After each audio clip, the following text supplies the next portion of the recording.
Bonsoir à toutes et à tous, à tous mes amis qui regarderont cette vidéo, à tous les lecteurs qui vont s'intéresser à ce que je vais dire, parce que des fois je dis des choses intéressantes, et particulièrement au groupe Thriller et vous, et des addicts à la lecture.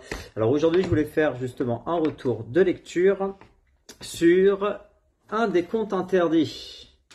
Donc là, je me suis attaqué à Peter Pan de Simon Rousseau. Pour ceux qui ne connaissent pas les contes interdits, ça reprend les contes populaires à la sauce horreur. Je précise horreur, sinon Géraldine va encore me taper sur les doigts. J'avais fait un premier retour de lecture sur un conte interdit qui s'appelait Boucle d'or, c'était un avis mitigé. J'avais personnellement pas vraiment aimé. Et on m'a conseillé Peter Pan. Donc je me suis penché sur Peter Pan et surprise, j'avais promis de plus lire de contes interdits et comme quoi il ne faut pas rester sur une première impression.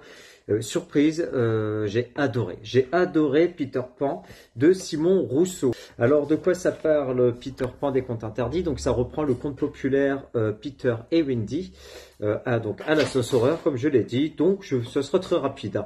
On va retrouver Hook. Donc, on peut faire un parallèle avec le Capitaine Crochet. Donc, Hook, qui est un ex-flic qui a la particularité, donc il s'appelle Jack. Il a la particularité 1, 2, 3, 4, d'avoir un crochet à la place d'une de ses mains. Une de ses mains qu'il a perdue, qui lui a été arrachée lors d'une de ses enquêtes, qu'on découvre également par des flashbacks dans le récit.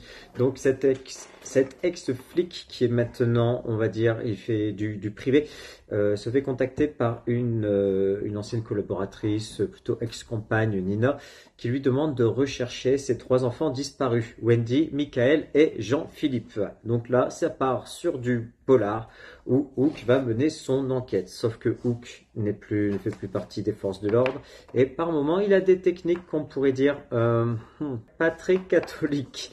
Donc pour obtenir les informations qu'il désire, il n'hésite pas à fliquer les gens, à les manipuler et à les mettre en danger. On va retrouver également le personnage de Clochette. Je n'en dis pas plus parce que c'est tout un univers, hein, cette fameuse Clochette qui n'est pas celle de notre enfance, loin de là, très très loin de là. Il y a certaines scènes qui peuvent heurter la sensibilité même des plus avertis. Plutôt sympathique. À côté, sans trop en dire, à côté 50 nuances degrés, c'est le monde des bisounours. Et bien sûr, un des personnages centraux, c'est Peter Pan. Peter Pan, cet enfant qui ne veut pas grandir et qui habite sur une île. On va apprendre son histoire, sa sordide histoire. Et pourquoi est-ce qu'il tient cette île comme il la tient d'une main de maître avec tous les enfants qui l'entourent? Attention, cette île est interdite aux adultes, sauf quelques-uns qui sont autorisés à y fouler le pied, sans quoi vous pourrez passer très rapidement de vie à trépas. Vous l'aurez compris, l'enquête de Hook va le conduire jusqu'à Peter Pan.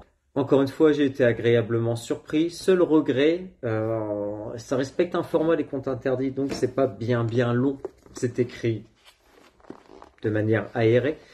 Et on a quelques 250 pages, si je ne dis pas de bêtises, même moins que ça. Nous avons exactement 238 pages. Eh bien, ça aurait peut-être mérité 50 pages supplémentaires de description, de relations entre les différents protagonistes, et notamment sur Peter Pan et la rencontre avec Hook. C'est mon seul regret, c'est le seul bémol. Sinon, pour tout le reste, c'était vraiment excellent.